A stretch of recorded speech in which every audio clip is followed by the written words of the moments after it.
မင်္ဂလာပါအခုဆီယာမကဒီစကတ်ပုံလေးကိုတင်มาဖြစ်ပါတယ်ဟုတ်ပါပြီเนาะစကတ်ပုံလေးလို့ပြောလိုက်ပေမဲ့လေဆီယာမတို့ဒီပတ်တန်ဒီပုံလေးဟာဆိုလို့ရှိရင်ဆီယာမတို့ wedding dress အကြီးကြီးအထိအသုံးဝင်ပါတယ် wedding dress အကြီးကြီးချုပ်လို့ရပါတယ်အပေါ်ကမမိကြိုက်ညက်တဲ့ရင်ကန်ဖြစ်ဖြစ်เนาะ off shoulder ဖြစ်ဖြစ်ဆက်ပြီးတော့မှဒါ wedding dress အကြီးကြီးချုပ်လို့ရပါတယ်เนาะပတ်တန်ပိုင်းကတော့မခတ်ပါဘူးဆီယာမတို့အခုစကတ်ပုံစံလေးဆိုလို့ရှိရင်เนาะဆီယာမတို့ကကော်ပါပိတ်ချမ်းเนาะကော်ပါပိတ်ချမ်းအပြော့လေးနဲ့ပေါ့เนาะအရန်မာကောက်ကတ်ကြီးကြတယ်ဝက်ကတာပေါ့ပေါ့မရှိဘူးပေါ့เนาะကော်ပါပိတ်ချမ်းအပြော့နဲ့ဒါချုပ်လိုက်မယ်ဆိုလို့ရှိရင်ဒါအဆင်ပြေသွားပြီเนาะအကယ်၍ဆီယာမတို့ဒီ wedding dress ပေါ့เนาะ wedding dress အကြီးကြီးချုပ်မယ်ဆိုလို့ရှိရင်တော့ဒီအခုံးလေးတွေကိုဆီယာမတို့ကခုံးပြီးတော့မှအမြောင်းလေးတွေပို့ပြီးတော့ပေါ်လွင်အောင်လို့လောကမပြားသွားအောင်လို့ဆီယာမတို့ဘာကိုသုံးမလဲဆိုလို့ရှိရင်ဆီယာမတို့ကဒီလိုကန်ကန်းစာချမ်းကိုသုံးပါမယ်ဟုတ်ပြီနော်ဒီလိုကန်ကန်းစာချမ်းကိုသုံးမယ်ဒါဥပမာအနေနဲ့ဒါပြပေးရပါတော့သူကတော့ guide ချိုးနဲ့လာတာပါဆီယာမတို့ကမမာလေးပေါ့နော်ရိုးတရားဆိုလို့ရှိရင်ပိုကောင်းတယ်ပိုမာတယ်ပေါ့နော်အဲ့ဒီမှာဆီယာမတို့ကအဲ့ဒီကန်ကန်းစာချမ်းကိုသူကအဲ့ဒီပေါ့နော်ဒီအတွင်းထဲကနေထည့်ချုပ်လိုက်ပြီဆိုလို့ရှိရင်ဒီခုံးလေးတွေကပိုလဲခုံးတယ်ပြီးသွားပြီဆိုလို့ရှိရင်ပြားလည်းမပြားတော့ဘူးပေါ့နော်အဲ့ဒီမှာဆီယာမတို့ကသူ့ကိုဘယ်လိုသုံးမလဲဆိုတော့ဒီကန်ကန်းစာချမ်းကိုသူကဂိုက်ထိုးနဲ့လာတာပါနော်ဒီလိုမျိုးစကတ်ရဲ့အောက်နားမှာထည့်တယ်ဒီလိုကန်ကန်းဒီတကိုက်ပုံစံလေးတွေမဟုတ်ဘူးเนาะဒီလိုပုံစံဒီလိုတကိုက်အသေးလေးတွေလိုမျိုးနှစ်ကိုက်အသေးလေးမျိုးအဲ့လိုပုံစံမဟုတ် तू ကပိတ်စာလေးလိုမျိုးမသိရင်ချင်အောင်စာလိုမျိုးပဲเนาะဘိုးချုပ်ဈေးတွေမှာရှိပါတယ်ဟုတ်ပြီအဲ့ဒီမှာဆိုလို့ရှိရင်ဆီယာမတို့ကအဲ့ရဲ့ကန်ကန်းစာချမ်းကိုဒီလိုအမြောင်းလေးတွေအတိုင်းပဲသူ့ကိုလည်းဖြတ်ထားမယ်အမြောင်းလေးတွေအတိုင်းပြီးသွားရင်အဲ့ဒါလေးကိုသူကအပေါ်မှာဘာတင်ချုပ်မလဲဆိုလို့ရှိရင်ဆီယာမတို့ဒီရင်ကန်တွေမှာကော့ဆက်တွေမှာထည့်ချုပ်နေတယ်ပေါ့နော်ကော်ချောင်းဆက်နဲ့ချုပ်လို့ရတဲ့အပြားလေးနော်ဟိုအလုံးမဟုတ်ပါဘူးနော်ဟိုအမားမဟုတ်ပါဘူးနော်အပြားလေးအဲ့ဒီအပြားလေးတွေကိုအခုံးဘက်ကိုထားမှာပေါ့နော်ဒီလိုမျိုးရွတ်သွားထားလို့မရဘူးတော့ခုံးကျင်တာဟုတ်နော်ဟုတ်ပြီနော်အဲ့ဒီဟိုစာကော်ချောင်းလေးကိုကြည့်လိုက်တာနဲ့ခုံးနေရာလေးကိုဒီမှာထားမယ်အဲ့ဒီမှာသူ့ရဲ့စကေးလေးအတိုင်းပဲပေါ့နော်အဲ့ဒီခုံးဒီမှာဆိုလို့ရှိရင်ဒီထားပါတော့ဥပမာ30ရှိရဆိုလို့ရှိရင်သူ30လေးအတိုင်းပေါ့ရမှာနော်အဲ့လိုလေးတွေတင်ပြီးတော့ချုပ်မယ်ချုပ်ပြီးသွားပြီဆိုလို့ရှိရင်အဲ့ဒါလေးကိုဆီယာမတို့ကသူ့ကိုဒီအောက်ကလေးထဲမှာအဲ့ဒီအခုံးလေးကိုပေါ့နော်အဲ့ဒီအခုံးလေးကိုဒီအောက်ကလေးထဲမှာထားပါတော့ဥပမာဒီလိုမျိုးလေးပေါ့အခုံးလေးကိုဟုတ်ပြီနော်ဟုတ်ပြီနော်အဲ့ဒီအခုံးလေးကိုဆီယာမတို့ကဒီအောက်ကလေးမှာထည့်လိုက်လို့ရှိရင်သူကဒီလိုမျိုးလေးဖြစ်သွားပြီဟုတ်ပြီနော်ဒီလိုမျိုးလေးခုံးလုံးလုံးလေးဖြစ်သွားပြီရမယ်နော်အဲ့လိုမျိုးလေးထည့်ချုပ်ကြပါမယ်ကော်ချောင်းလေးပါတော့ပို့ပြီးတော့ကောင်းပါတယ်အခုံးလေးလည်းပို့ပေါ်ပါမယ်ရပါမယ်နော်အခုကတော့ဆီယာမတို့ကပထမတစ်လွှာကိုကော်ပါပိတ်ချမ်းအပြော့ပိတ်မယ်ဒုတိယတစ်လွှာကိုကြတော့ဘာမှမပိတ်တော့ဘဲနဲ့အုပ်ပြီးတော့ချုပ်မယ်ဟုတ်ပြီနော်နှစ်ထပ်တော့ချုပ်ပေးရမယ်ရပါမယ်နော်ပြီးသွားရင်ဒီအောက်ကလေးတွေကပေါ့နော်ချွန်နေတာပိုလှတယ်ဒီလိုမျိုးအတိဝိုင်းတဲ့ဆိုင်ဒီချွန်လေးတွေကပိုလှမယ်ရပါမယ်နော်လုံးဝအရန်လွယ်ပါတယ်ကြည့်တော့သားဘယ်ပညာမဆိုပေါ့နော်ခတ်တယ်ထင်တာတကယ်ကျတော့လွယ်ပါတယ်ဟုတ်ပြီနော်အဲ့ဆိုတော့ဆီယာမတို့ကဒီမှာကိုတိုင်းတိုင်းတာလေးရဲ့ဆီယာမပြပြီးသွားပြီဟုတ်ပြီနော်ကိုတိုင်းကနေဒီပတန်ဆွဲတဲ့အခါကျတော့အဲ့ဒီမှာဘသူတွေအတွက်ဒါအသုံးဝင်မလဲဆိုတော့ဆီယာမတို့ရိုးဒီပေါ့နော် basic စင်တီသမားတွေနောက်ကလက်မသမားတွေဆိုလို့ရှိရင်ဒီလိုကိုတိုင်းနဲ့သွားပြီးလို့ရမယ်ဘာလို့ဆိုတော့သူတို့မှာ site cut တွေပါမရှိ site cut တွေပါနဲ့သုံးတာမဟုတ်ဘူးကိုရမယ်နော်ဟုတ်ပြီဆီယာမတို့ဒီပတန်နဲ့သွားကျင်လိုက်ရတယ်ဆီယာမတို့ဒီ expert သမားတွေကတော့ဒီ site cut ကနေပြီးတော့ချဆွဲလိုက်တယ်နဲ့ခဏပဲနော်ဒါလေးဒီအောက်ပိုင်းလေးယူလိုက်တဲ့ဒါခဏပဲပြီးသွားပတန်လေရမယ်နော်ဒါကြောင့်မလို့ဆီယာမကတော့ဒီဥစ္စာကိုအကျန်းပုံစံပဲပြလိုက်ပြီးတော့ဒီ site cut ကနေပဲဆီယာမသွားပြီးမယ်အကယ်၍ဒီကိုခနာတိုင်းတဲ့ပုံစံကနေပဲစကပ်ပုံဆွဲသွားမယ်ဆိုရင်လည်းရပါတယ်ရမယ်နော်ဟုတ်ပြီဆီယာမတို့ဘာလို့လိုရလဲဆိုလို့ရှိရင် waist ရဲ့ hip high ရဲ့နောက်က small hip ရဲ့ big hip ရဲ့ပြီးရင် skirt လက်ရှင်ဟုတ်ပြီနော် waist ကကြတော့ဆီယာမတို့ carpet လေးကိုကြတော့လေးနဲ့စားမယ်ဟုတ်ပြီပြီးသွားရင်တောက်စကေးထည့်ပေါင်းမယ်ပြီးရင်အဲ့ဒီ carpet လေးတောက်စကေးထည့်ပေါင်းပြီးသားအဖြစ်ကိုဆီယာမဘာမှမပေါင်းပြီးတော့တချို့ကကြတော့ဒီနားမှာပေါင်းပြီးတယ်ဒါပေမဲ့ဆီယာမမပေါင်းတော့ဘူးဘာလို့လဲဆိုတော့ဆီယာမတို့ customer တယောက်လာပြီဆိုလို့ရှိရင်သူကစကတ်တီပါဖြစ်တဲ့အတွက်ဘယ်လိုခေါ်မလဲဆိုတော့သူတို့ကအောက်မှာဘောင်းမီတွေဂျင်းဘောင်းမီတွေစကတ်တွေထမိန်တွေဝစ်လာကြတယ်အဲ့ဒီအပေါ်ကနေတင်းတင်းလေးတိုင်းပေးမယ်တိတိလေးတိုင်းပေးမယ်ဆိုလို့ရှိရင်သူ့ကိုဘာမှချက်မပေါင်းနဲ့တော့ဒါမှမဆိုလို့ရှိရင်စကတ်ကပွားသွားတဲ့အနေအထားမှာရှိရဲဒီလိုပုံစံဆိုလို့ရှိရင်ထီးစကတ်တို့ဒီလိုပုံစံနေဆိုလို့ရှိရင်တော့ဆီယာမတို့ကိစ္စမရှိဘူး ဟုတ်ပြီနော်ကိစ္စမရှိဘူးတင်မကြက်မာတွေပါလေတိတ်မပူပင်အောင်ဘာလို့ဆိုတော့အကားသွားမှာ哦ဒါပေမဲ့ဘ ഹു တုဒအနေနဲ့ထည့်ပြောတာပါဟုတ်ပြီနော်အဲ့ဒီမှာဆိုလို့ရှိရင်ဆီယမတို့ကပေချိုးလေးကိုအတိတိုင်းပေးတယ်နော်ကိုခန္ဓာတိုင်းတော့လည်းပြောသွားတယ်ဒီဘက်မှာတော့ဆီယမတို့ဘာမှမပေါင်းပြီးတော့6မှာဆိုလို့ပါပြီးသွားရင်တင်မြင့်ကကြတော့ဆီယမတို့အပေါ်ကနေကပတ်ချုပ်စာထည့်ပေါင်းတယ်အခုဒီမှာကတော့ဆီယမတို့ကပတ်ချုပ်စာထည့်မပေါင်းလဲရတယ်ဘာကြောင့်လဲဆိုတော့ဆီယမတို့ကကပတ်ကိုသူကဒီလိုမျိုးလေးချုပ်ထားတော့ကပတ်ကိုအတွင်းထဲမှာခုံလေးတွေဖြစ်နေတော့ကပတ်ကိုအတွင်းထဲမှာထည့်ချုပ်တဲ့ပုံစံမျိုး3လွှာ4လွှာလို့အဲ့လိုမျိုးသွားလို့မရဘူးကပတ်ကိုအပေါ်ကနေတင်တယ်ဒီအပြားဆက်ပုံစံလေးသွားပေးရမှာဖြစ်တဲ့အတွက်ကပတ်ချုပ်စာထည့်မပေါင်းလို့ရတယ်ဘာလို့ဆိုတော့ဒီမှာကနေ3 cm နော်3 cm ဆီမှာတော့နေရာယူမှာဟုတ်ပြီနော်ဟုတ်ပြီတင်သေးအဲ့ဒီတင်သေးနဲ့တင်ကြီးမှာ small hand မှာဆီမှာတခုကိုတိုင်းတော့လည်းရှင်းပြတယ်ဘိုက်ပူသူကိုသာဆီမှာတိုင်းမှာပါဟုတ်ပြီနော်ဘိုက်ပူတဲ့အတွက်ဘေးကို3လွှာ4လွှာတွေမှာဆိုလို့ရှိရင်အဲ့ဒီမှာကြက်မှာစိုးတဲ့အတွက်ဆီမှာတို့အဲ့ဒီဥစ္စာကိုယူမှာပါလေးနဲ့စားပြီးရုံပါပဲဟုတ်ပြီဘေးဟစ်မှာကျတော့ဆီမှာတို့လေးနဲ့စားတယ်ဟုတ်ပြီပြီးရင်ရလာတဲ့အဖြေဟုတ်ပြီနော်ရလာတဲ့အဖြေကိုဆီမှာတို့ယူလိုက်တော့မယ်ဘိုက်မပူတဲ့သူကြတော့ဟုတ်ပြီနော်ဘိုက်ပူတဲ့သူဆိုလို့ရှိရင်တော့ဘိုက်ပူတဲ့စကေးကိုလေးနဲ့စားပြီးတော့မှအဲ့ဒီမှာဘေးလေးကိုသူ့ရဲ့စကေးအတိုင်းပဲ white ပေးရမယ်ရမယ်နော်ဟုတ်ပြီစကတ်စလန်ကကြတော့အဲ့ဒီမှာတစ်ခုပြောမယ်ဆီယာမကကြတော့အခုကကြတော့စကတ်ပုံစံလေးဖြစ်တဲ့အတွက်ဒူးကောင်းအုပ်လောက်ကလေးပဲဆီယာမချုပ်မှာဟုတ်ပြီနော်အဲ့ဒီမှာတကယ်လို့ဝယ်တင်ကျွဲတီပါလေးဆိုလို့ရှိရင်တော့သမီးတို့ကအဲ့ဒီဥစ္စာကိုချိန်မျက်စိဟုတ်ပြီနော်ချိန်မျက်စိအုပ်ယုံနဲ့သူကမလှပါဘူးဟုတ်ပြီနော်ကျမ်းမြင်အတိလူတယောက်ကိုမတက်ရက်ခိုင်းမယ် customer ကိုမတက်ရက်ခိုင်းပြီးတော့ကျမ်းမြင်အတိပေကျိုးကိုတိုင်းပေးရမယ်ဟုတ်ပြီနော်ကျမ်းမြင်အထိအဲ့ဒီမှာလဲမေးရမယ်သူဒီဝယ်တင်ကျွတ်ဖြစ်တဲ့အတွက်ပွဲတက်တွေဖြစ်တဲ့အတွက်သူ့ကိုဘယ်လောက်တော့ဝင်မှာလဲမေးရမယ်အခုသမီးတို့ကကျမ်းမြင်အထိရောအတိတိုင်းလိုက်တယ်သူကဖက်နဲ့မပါဘဲနဲ့သူစီးမဲ့ဖက်နဲ့အမြင့်ကိုမသိဘဲနဲ့တိုင်းလိုက်တယ်တိုင်းပြီးသွားလို့မှအဲ့ဒီမှာဝစ်လိုက်တဲ့အချိန်မှာဒီခေါဝင်ကတောက်ကအမြင့်စလိုက်တယ်အပေါ်မှာလွတ်နေရဆိုသူကကြည့်မကောင်းသူကကျတော့ကျမ်းမြင်ကိုလုံးဝထိနေရမယ်အုပ်နေရမယ်ဖက်နဲ့ကိုအုပ်နေရမယ်ပုံစံလေးအဲ့အမှာပို့လာဒီလိုမျိုးလွတ်တွတ်ဆိုရင်မကောင်းဟုတ်ပြီနော်ရမယ်နော်အတူချုပ်လိုက်တာတမျိုးပေါ့ဒီလိုဝယ်တင်ကြွကိုပြောပြတာနော်ဟုတ်ပြီနော်အဲ့လိုဆိုရတဲ့အတွက်ဆီယမတို့ကအဲ့ဒီမှာဆိုလို့ရှိရင်သူ့ရဲ့စီးမဲတောက်အမြင့်ကိုလည်းမေးပြီးတော့မှဒါအဲ့ဒီအမြင့်ကိုမှတခါလေးထည့်ပြီးတော့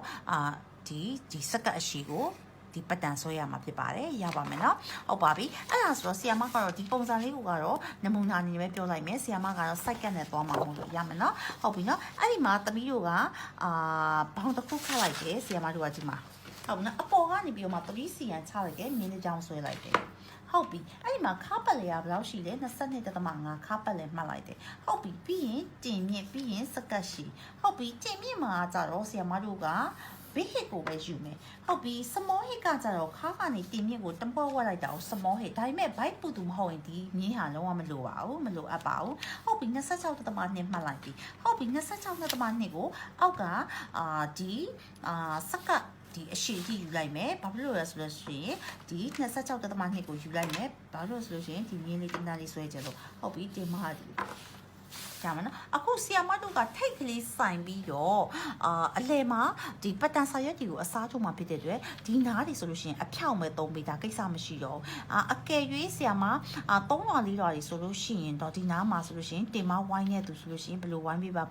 ါနော်အဲ့လိုမျိုးလေးအနေထားလေးတွေကိုဆီယမကစက်ကတ်အကျက်ဆိုလို့ရှိရင်ဘယ်လိုမျိုးလုပ်ပေးရလဲဆိုတာကိုဘိုက်ပူရဲ့သူဆိုဘယ်လိုလုပ်ပေးရဆိုတာကိုဆီယမပညာကဏ္ဍတင်ထားတာရှိပါတယ်နော်လေ့လာကြည့်ပါဒီဥစ္စာကတော့ဆီယမတို့ကအကားစက်ကတ်ကားမှာဖြစ်တဲ့အတွက်ဒီဟာအဖြောင့်မဲ့ဆွဲပေးလိုက်တယ်ပြီးသွားပြီဆိုလို့ရှိရင်ခါကိုတဝက်ဝက်တဲ့တောက်ထည့်မယ်တောက်ကအရှိ15ပါအရက်ရှင်16လောက်ထည့်ပေးပါဒီတောက်အရှိကလည်းဒီစကတ်ပုံမှာတိတ်ပြီးတော့အကျုံးမဝင်ပါဘူးဒီတောက်ကိုဖြောက်မှာဖြစ်တဲ့အတွက်ပါတိတ်ကပ်ပြီးဖြောက်မှာပါဟုတ်ပြီတစ်ဖက်ကိုတစ်ခွဲတစ်ဖက်ကိုတစ်ခွဲရပြီဟုတ်ပြီပြီးသွားရင်ဒီအရှိကိုအောက်ဆုံးထိဆွဲပေးပါပြီးသွားရင်ဒီဘက်အချမ်းကိုကြတော့ဆီယမတို့က30မှတ်ပါဒီဘက်ကတောက်ပေးနာလေးကကျန်တဲ့ဒီအချမ်းလေးဟုတ်ပြီဒီမှာ30ချလိုက်ပါ30ချပြီးတော့ရင်ဆီယမတို့ကအဲ့ဒီမှာဒီကနေပြီးတော့အပေါ်ကနေအောက်ကိုဘယ်လောက်ချပြလိုက်မလဲ30ချပေးမယ်ဟုတ်ပြီနော်ဟုတ်ပြီဒီဘက်အချမ်းလေးကိုဝယ်ဆီယမပြောတာပါဒီဘက်တောက်ကိုစိတ်ဝင်စားပါနဲ့တော့ဟုတ်ပြီအဲ့ဒါပြီးတော့ရင်ဒီလိုမျိုးလေးတက်ချီလေးခတ်ပေးလိုက်မယ်ဘာကြောင့်လဲသူကတဝက်လိုချင်တာဟုတ်ပြီအဲ့ဒီမှာသတ်မှတ်မယ် B1 B2 B3 ရပြီ ဟုတ်ပြီနော်အဲ့ဒါကတော့ဆီယမတို့စကတ်ပုံဆွဲတော့တယ်မယ်ဘိုက်စာတွေပဲချပေးရမှာဘာမှချပေးစရာမလိုပါဘူးဆီယမတို့ကပြီးသွားရင်ပတ်တန်ကိုဆီယမတို့ဒီလိုမျိုးကားပြီးသွားရင်အဲ့ဒီဒေါင်ကျွန်းဖြစ်နေတဲ့နေရာတွေတော့မှဆီယမတို့ဖြည့်ပေးရမှာဖြစ်တဲ့အတွက်ဒီဘိုက်စာတွေပဲမချပေးပါနဲ့နော်ဒီပုံစံနဲ့တင်သွားလို့ရပါပြီရပါမယ်နော်ဟုတ်ပြီနော်အဲ့ဒီမှာဆီယမတို့ကကကြီးရလေးပြရပါမယ်အဲ့ဒီဂျားထဲမှာဆီယမတို့က30လေးတွေလိုက်ပြီးတော့ထည့်မှာပါအစွန်ကကြတော့15ပါပဲဘာကြောင့်လဲဒီဘက်ဘေးမှာ15ဒီဘက်ဘေးမှာ15ဆိုလို့ရှိရင်သူ30ဖြစ်သွားပါလိမ့်မယ်ရပါမယ်နော်အခုကတော့ဆီယမတော့ site ကနေပဲပြပြီးမှာပါဒါလက်မသမားတို့စင်တီဒီရိုးရိုးပေါ့နော် basic စင်တီသမားတွေဆိုလဲတော့ပါတယ်အခုဒီ expert တန်းမှာတက်နေရတူပါလေဒီကိုခန္ဓာအတိုင်းတွေပဲသွားခြင်းလည်းရပါတယ်ဟုတ်ပါပြီနော်အဲ့ဆိုတော့ဆီယမကဒီ site ကနေပြီးတော့မှတခါလဲဆွဲပြရမယ်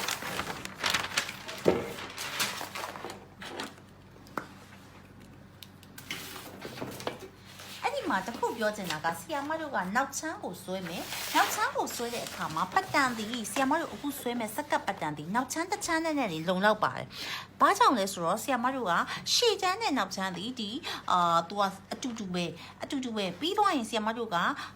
နောက်ချမ်းတစ်ချမ်းနဲ့ပဲပတ်တန်ကိုခွဲကားလုပ်ပြီးတော့မှပြီးသွားရင်ရှေ့ချမ်းကိုကျတော့ဆီယမတို့ခောက်ပြီးတော့ညှက်လိုက်တော့မယ်ဒီရှေ့ချမ်းစာကိုခောက်ပြီးတော့ပဲညှက်လိုက်တော့မယ်။ဘာကြောင့်ဆိုတော့ရှေ့ချမ်းနောက်ချမ်းစာကိုပတ်တန်ကိုဒီတိုင်းပဲเนาะကားမှလည်းအတူတူပဲ။ဒါကြောင့်မို့လို့ဆီယမတို့ကဒီနောက်ချမ်းတစ်ချမ်းဆွဲရနေတယ်လုံလောက်ပါပြီ။ရပါမယ်เนาะ။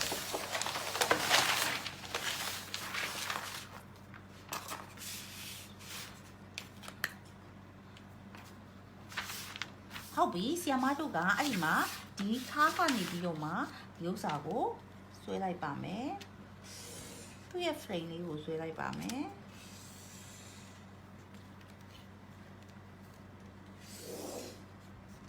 တောက်နေရာလေးမှတ်လိုက်မယ်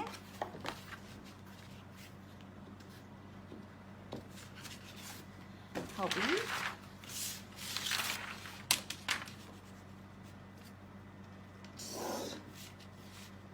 ဟုတ်ပြီအလဲတိုင်းဆွဲပြီးသွားရင်ဆီယမတို့ဒီတောက်ကကြတော့မူရင်းတောက်ကိုမှ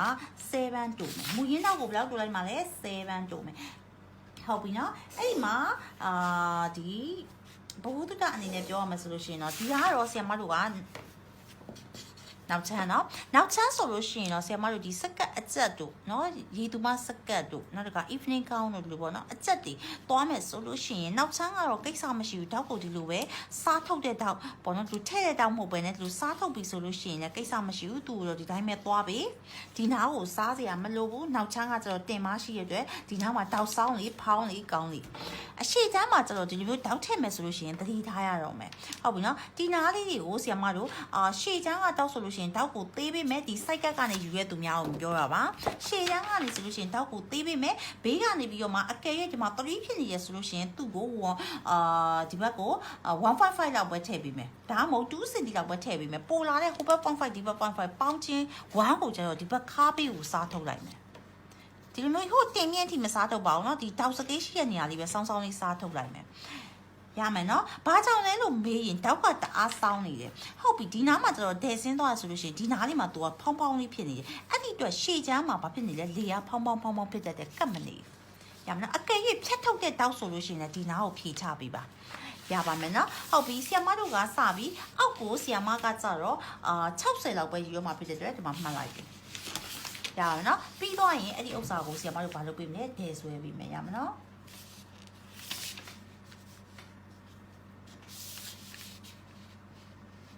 အရန်လွယ်ပါတယ်ဒီပတ်တန်လေးနော်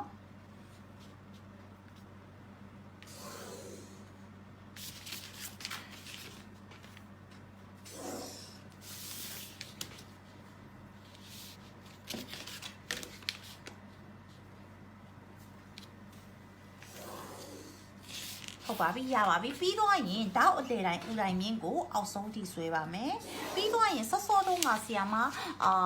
ပြောခဲ့တဲ့လိုမျိုးပဲဒီဘက်အစွန်ဒီတောက်ဘက်အချောင်းကိုမစင်းစားနဲ့တော့ဒီဘက်အကွက်အဲ့ဒီဘက်အကွက်ကိုဆီယာမတို့ကဘယ်လောက်ဆင်းလိုက်မလဲဆိုလို့ရှိရင်တန်းစီရန်ခါဒီခါမြင့်ကနေဆင်းလိုက်မယ်တန်းစီရန်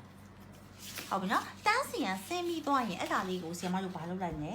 ညင်းပိတ်လိုက်မယ်ညင်းပိတ်ပြီးတော့အမှန်ဆိုတော့အလဲစန်တာကိုလိုချင်တာဟုတ်ပြီနော်ပြီးရင်ချက်ချီကလေးထားလိုက်မယ်အဲ့ဒီချက်ချီကရဲ့အလဲစန်တာဒီသူ့ရဲ့တော့ဝက်ပါပဲဟုတ်ပြီနော်အဲ့ဒါကိုဆီယာမတို့ကဟိုအောက်ထိဆွဲချလိုက်ပါမယ် ရပါမယ်နော်အဲ့ဒီမှာဆီယမတို့ကနောက်ချမ်းကိုပဲဆွဲတာဖြစ်တဲ့အတွက် B1 B2 B3 ဆိုပြီး3ချမ်း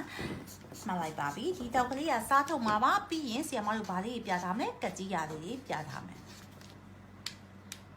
ရပါမယ်နော်ဟုတ်ပြီနော်အဲ့ဒီမှာဆိုလို့ရှိရင်ဆီယမတို့ကဟိုဘက်အစွန်ကိုကြတော့ဒီမှာကျတော့ဂျားကိုဆီယမတို့က30လောက်ကားရင်အတော်ပဲအကယ်၍ပိုခုံးကျင်တယ်ဆိုလို့ရှိရင်40အထိ40ကားပြီးလို့ရပါတယ်ဟုတ်ပြီနော်ဆီယမတို့ကားမှာဒီဂျားမှာ30ကားမှာဖြစ်တဲ့အတွက်ဒီဘက်ဘေးအစွန်ဒီရှေ့တွေကိုတော့ဆီယမတို့မကားပေးပါဘူးဘေးအစွန်ကိုကြတော့ဒီခလဲမှာ30ဖြစ်တဲ့အတွက်ဘေးအစွန်ကိုသူ့ရဲ့တစ်ဝက်ပဲ40ကားမယ်ဆိုရင်20 30ကားမယ်ဆိုရင်15ပဲယူပေးမယ်အဲ့ဒါတခါလေကားထုတ်ပေးလိုက်မယ်ရပါမယ်နော်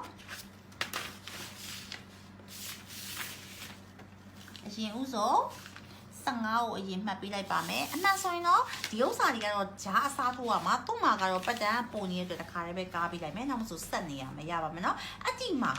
မှတ်လိုက်တာကတော့15အကျယ်15မှတ်လိုက်ပြီဒါပေမဲ့အရှည်ကကျတော့ဒီစက္ကန့်အရှည်ဒီ60ဖြစ်တဲ့အတွက်သူဒီ60ပဲဖြစ်ရမယ်ရှည်ချင်တိုင်းရှည်ဆွဲချင်တိုင်းဆွဲအဲ့လိုမရပါဘူးเนาะအဲ့ဒီအတွက်ဆီယာမတို့သူဒီ15လည်းဖြစ်ရမယ်60လည်းဆုံးသွားတဲ့နေရာကိုဒီမှာလေးပါမယ်โอเค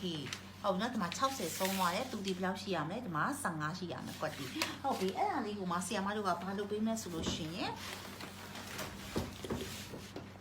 ဒီဟာလေးနဲ့ပေးလေးကိုပြပြလေးဝိုက်ပေးလိုက်မယ်ဒါမှမနော်ဟုတ်ပါပြီအဲ့ဒါလေးပြီးသွားပြီဆိုလို့ရှိရင်တော့ဆီယာမတို့ကဒီဥစ္စာကိုညက်မယ်ညက်ပြီးသွားရင်ဆီယမတို့ခွဲကားလုပ်ပါတော့မယ်ဒီရန်လွယ်ပါတယ်ဘာမှမခက်ပါဘူးဒီလိုပုံစံမျိုးမသွားချင်လဲနောက်ထပ်လွယ်တဲ့တနည်းရှိပါတယ်အဲ့ဒါလေးကဆီယမထည့်ပြီးပြောပြပေးပါမယ်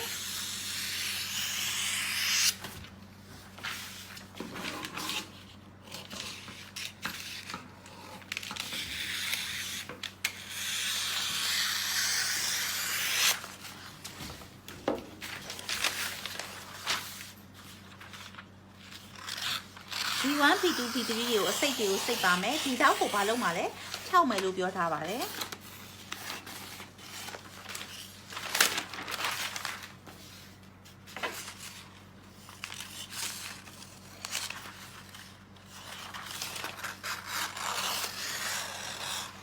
ဒီအလဲနှစ်ခုပဲကားပေးရတော့မှာပါပတ်တန်အစားထိုးပေးရတော့မှာပါဟိုဘက်ကထည့်ပေးစရာမလိုတော့ပါဘူးထုတ်ထားပြီးသားဖြစ်သွားပါပြီရပါမယ်နော်B1 B2 B3 ရပြီ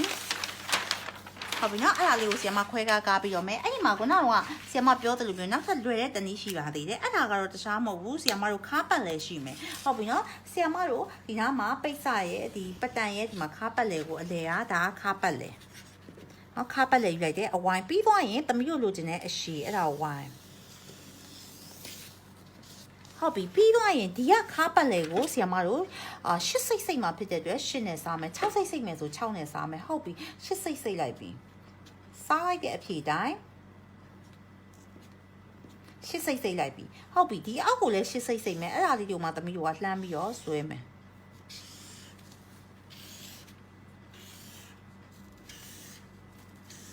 โอเค8စိတ်ရပြီ8စိတ်ရပြီးသွားရင်ဆီယမတို့ကဒီရဲ့ဒီအောက်ပိုင်းအစိတ်ပေါ့เนาะအောက်ပိုင်းဒီအဖျားရဲ့ဒီရာရဲ့အစိတ်เนาะဟုတ်ပြီเนาะအဲ့ဒီရဲ့အောက်ဆုံးရဲ့အစိတ်ကိုမှအလေတဝက်ဝက်လိုက်မယ်ဝက်ပြီးသွားရင်အောက်ကို30ဆင်းမယ်30ဆင်းပြီးသွားရင်ဝိုက်လိုက်ပါမယ်အဲ့လိုချွန်ချွန်လေးတွေဖြစ်ရမယ်เนาะရပါမယ်เนาะအောက်ကိုဝက်ကကလေးဖြစ်ရမယ်ပြောတာကွေးပြီးသွားရင်တော့ချွန်ချွန်လေးဖြစ်သွားလိမ့်မယ်ဟုတ်ပြီနော်ဒီစက်ကကလေးကွေးသွားရင်လူချွန်ချွန်လေးဖြစ်သွားလိမ့်မယ်ရပါမယ်နော်ဟုတ်ပြီနော်အဲ့ဆိုတော့အဲ့လိုလေးဝိုက်ပြရမယ်ပြီးရင်အဲ့ဒါလေးတွေကိုကတ်ကြီးနဲ့ညက်ပြီးသွားရင်ချုပ်စာထုတ်ပြီးတော့ဆက်လိုက်ရုံပဲအဲ့ဒီနည်းလေးရပါတယ်ဟုတ်ပြီနော်ပတန်လေးနဲ့ဒီမိုးလေးသွားတင်တယ်အခုဆီယမပြနေတဲ့ပုံလေးသွားတင်တယ်ဆိုရင်ရပါတယ်ဟုတ်ပြီနော်အဲ့ဆိုဆီယမကနောက်ပတန်လေးရမှာအဲ့ဒါလေးကိုပေါ်စားမယ်ရှေ့ကိုလုံးဝမကားပါဘူးပြီးရင် तू ကနောက်ချမ်းမှာစစ်တက်တာဖြစ်တဲ့အတွက်ဇစ်စာတော့ထုတ်ကြမယ်เนาะအနောက်ရဲ့အလဲတဲ့မှာတော့ B1 ကိုအရင်စယူမယ်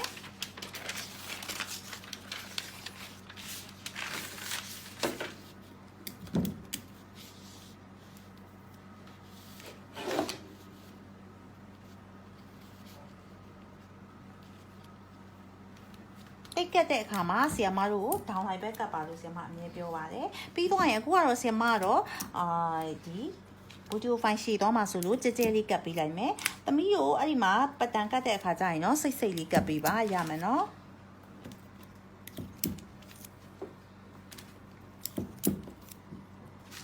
ရပြီဟုတ်ပြီဆီယမတို့ဘယ်လောက်ကားမှလဲ30ဖြစ်တဲ့အတွက်ဆီယမကအဲ့ဒီမှာ30စကီးကိုမှတ်လိုက်ပါပြီโอเค30ကို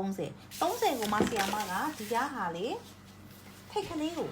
နော်တောက်ဖြတ်ထုတ်ထားတဲ့နေရာလေးကိုတမီးတို့စိုင်ပေးရမယ်အဲ့ဒါအဓိကပဲစိုင်ပေးမယ်ဆိုတော့ထိထားရမယ်ပြောတာထက်တော့မထပ်ပေးရဘာဖြစ်လို့ထိထားရမလဲဆိုလို့ရှိရင်အဲ့ဒီနေရာမှာကွာသွားတယ်တမီးတို့ခါဘာဖြစ်မလဲခြောင်မယ်ရမယ်နော်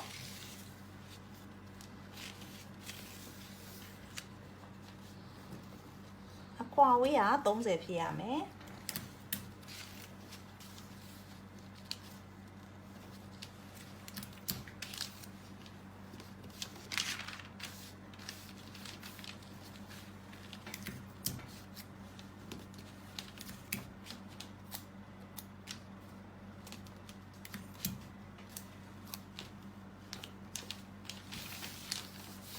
ဟုတ်ပါပြီအဲ့ဒါလေးပြီးသွားပြီဆိုလို့ရှိရင်ဆီယမတို့ကဟိုဘက်ကိုလည်းဘယ်လောက်လဲ B3 နားကိုလည်း30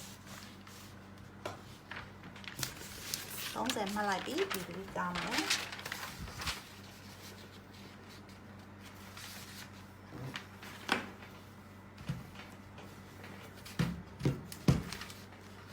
ဟုတ်ပြီနော်ထိတ်ကလေးကိုဘာလုပ်ထားလဲထိထားတယ်ရမလား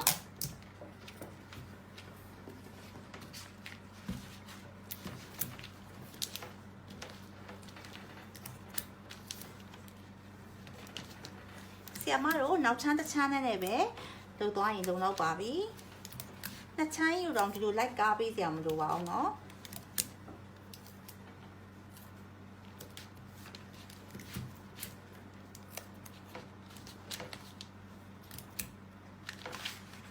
ဒီလိုမျိုးဒီပတ်တန်လေးကိုဆီယမတို့ဒီပိတ်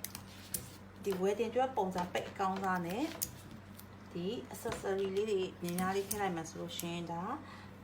သိန်းကိုဆယ်ချီပြီးတော့ဒါတန်သွားပါပြီเนาะ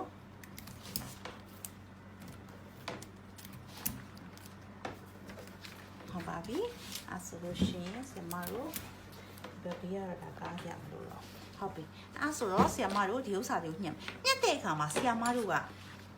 အဲ့ဒီမှာအလဲစန်တာတီလဲဆီယမတို့ဘယ်လောက်ဖြစ်နေရမလဲ60ဖြစ်နေရမယ်ဟုတ်ပြီเนาะအဲဒါကြောင့်မို့လို့ဆီယမတို့ကအဲ့ဒီ60နေရာလေးကိုမှတ်တယ်ဟုတ်ပြီเนาะတွေ့ရနော်60ဖြစ်နေရမယ်เนาะဟုတ်ပြီပြီးရင်ဒီအလဲစန်တာလေးလည်းဘယ်လောက်ဖြစ်နေရမလဲ60ဖြစ်နေရမယ်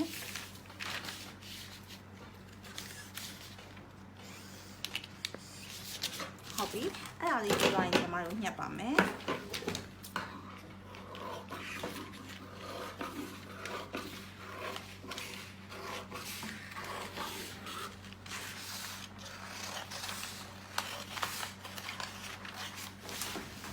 ပြီးသွားရင်ဆီယမတို့ဒီနေရာလေးတွေဖြည့်ရမယ်เนาะအခုကတော့ဆီယမဒါလေးကိုဒီလိုလေးပဲနှိပ်လိုက်မယ်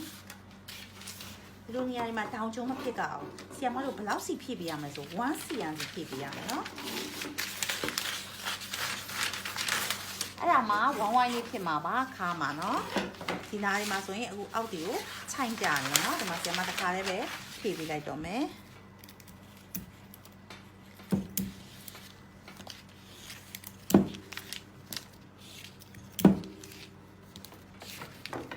လောက်စီဖြည့်ရမယ်ဆီယမတို့1 cm စီဖြည့်ရပါမယ်ဒီတောင်ကျုံဖြစ်သွားတဲ့နေရာလေးကိုပါပဲเนาะကျန်တဲ့နေရာဖြည့်ကြမလို့ပါအောင်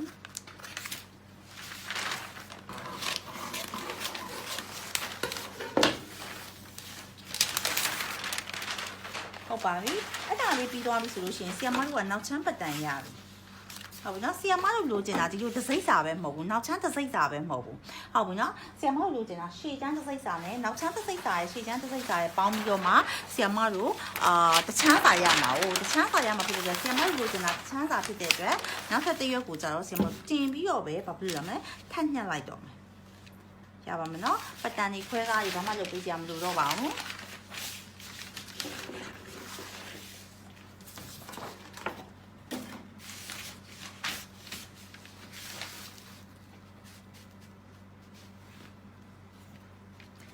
ဟုတ်ပြီနော် အဲ့ဒီမှာလဲဆီယမတို့ဘာမှတ်ထားရမလဲဆိုလို့ရှိရင်ရှေ့နဲ့လာပြီးတော့ဒီမှာစက်ကမဲ့နေရကိုရှေ့ဒီအမှတ်ကလေးနှစ်မှတ်ချစ်ထားရနော်တော်ကြဟိုဘက်အဖြောင်ဖြစ်နေတဲ့အတွက်ဟိုဘက်အဖြောင်ကြီးနဲ့တော့ဆက်မိမှာဆိုလို့နော်တိတ်ကိုလေဟုတ်ပါပြီဒါလေးညှပ်ပါမယ်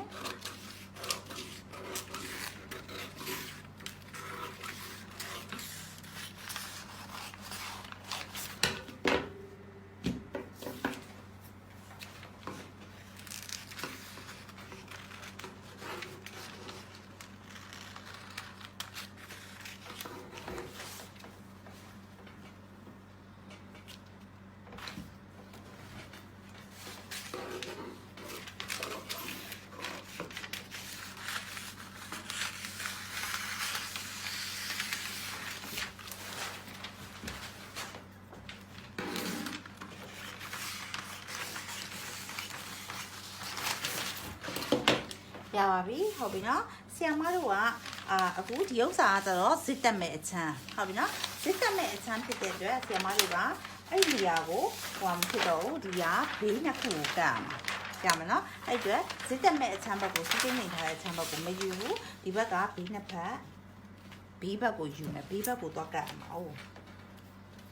ဒါဆိုလို့ရှိရင်ရပါပြီအဲ့ဒီမှာဆီယမတို့ကဘာလို့ကောင်းလဲဆိုတော့ဒီအောက်နားကိုဆီယမတို့တိုင်းမယ်ပြီးလို့ ਨੇ ပြီးသွားရင်ဆီယမတို့ကဟိုပေါ့ဒီကောင်းဝင်ဒီစကတ်တစ်ထည်လုံးကိုရှစ်ခုံးမဲ့ခုံးမှာဖြစ်တဲ့အတွက်ဆီယမတို့ဘာလုပ်လဲဆိုလို့ရှိရင်ဒီတချောင်းကိုကျတော့ဘယ်နှခုပဲရှိရမှာလဲ၄ခုပဲရှိရမှာ၄ခုပဲရှိရမှာဖြစ်တဲ့အတွက်ဘာနဲ့စားမလဲ၄နဲ့ပဲစားမယ်ဟုတ်ပြီနော်ရမယ်နော်ပတ်လေကိုဘယ်လောက်ရှိရမှာလဲ၈ခုဖြစ်တဲ့အတွက်တချမ်းစာပဲဆိုတော့၄နဲ့စားပြီးမယ်ဟုတ်ပြီအပေါ်ကအဝကိုလည်းဘာနဲ့စားပြီးလဲ၄နဲ့စားပြီးမယ်ရပါမယ်နော်ဟုတ်ပြီအဲ့ဒီဥစ္စာကိုပေကျိုးပတ်လေကိုဒီအဝပတ်လေကိုဆရာမတို့ပေကျိုးနဲ့ပေကျိုးနဲ့တိုင်မရမယ်နော်အကယ်၍ဒီအဝိုင်းလေးတွေကိုဝိုင်းနဲ့ဒီလှိမ့်တန်လေးရှင်လည်းအဆင်ပြေရနော်လှိမ့်တဲ့ဟာလေးနဲ့တိုင်ရင်လည်းလေပေကျိုးလေးကိုကုတ်ခိပြီးတိုင်တော့ပါမယ်ဟုတ်ပြီဆီယမတို့30ခွန်ရှိတယ်ဟုတ်ပြီနော်30ခွန်ကိုဆီယမတို့ဘာနဲ့စားပြရမှာလဲ၄နဲ့ပေါ့၄စိတ်ချိန်မှာဖြစ်တဲ့အတွက်ရပါမယ်နော်ဒီဘက်လေးကိုလည်းတိုင်းမယ်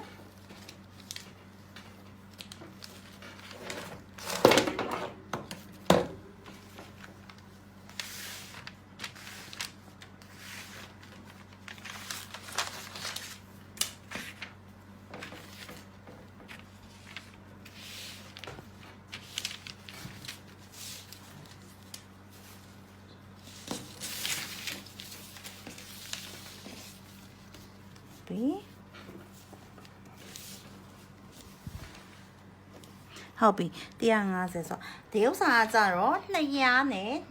200ကို4နဲ့စားမှာရမယ်နော်အဲ့ဆို20ဟုတ်ပြီနော်50တက်တမ5ရမယ်နော်ဟုတ်ပြီနော်အဲ့ဆိုတော့ဆီယမတို့ကဒီဘက်ကကြတော့6တက်တမ2ရမယ်နော်ဟုတ်ပြီနော်အဲ့ဆိုတော့6တက်တမ2လေးကိုဆီယမတို့အပုံလေးတွေလိုက်ပုံလိုက်မယ်2ပုံ3ပုံဒီဘက်မှာ4ပုံโอเคရပြီဒီဘက်မှာကျတော့50တက်တမ2ဆိုတော့50တက်တမ2ကိုအပုံလေးလိုက်ပုံမယ်50တက်တမ5ပေါ့နော်တပုံ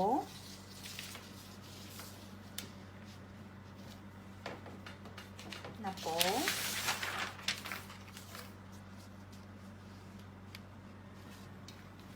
3ပုံ4ပုံโอเคအဲ့လိုမျိုးအောက်ကိုလည်းအပုံပုံမယ်အပုံကိုလည်းအပုံ4ပုံပုံမယ်အဲ့ဒါကိုမှဆီယမတို့ဘာလုပ်မှာလဲ plan set မှာဆက်တဲ့အခါမှာဆီယမတို့ကတခြားအရောင်လေးနဲ့သုံးပေးမယ်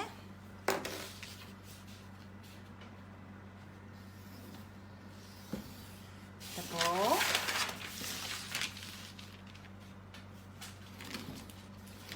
နှစ်ဘောသုံးဘောဘတ်စောမှာ4ဘောရပါမယ်နော်ဟုတ်ပါပြီနော်အဲ့ဒါလေးပြီးသွားပြီဆိုလို့ရှိရင်ဆီယမတို့ကအဲ့ဒီဥစ္စာလေးကို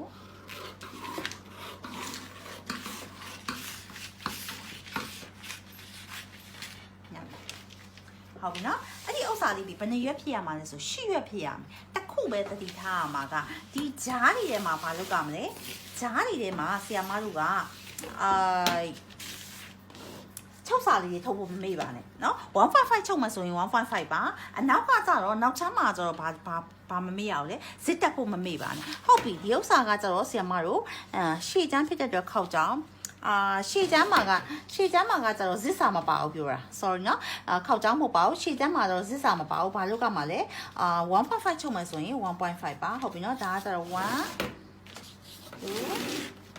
3 4ရမယ်နော်ဟုတ်ပြီနော်အဲ့ဒီမှာဒီကြားရည်မှာကချုပ်စာတွေကိုရေးထားပါအပေါ်ကတော့ဆီယမတို့ကပန်းနဲ့ချုပ်ဖို့အတွက်1လိုမယ်အောက်ကတော့ပိတ်စနှစ်ဆောက်ပူချုပ်ဖို့အတွက်1လိုမယ်နောက်ချမ်းရဲ့အစွန်တော့ကျတော့3လိုမယ်ဘာလို့ဖို့လဲဇစ်တက်ဖို့နော်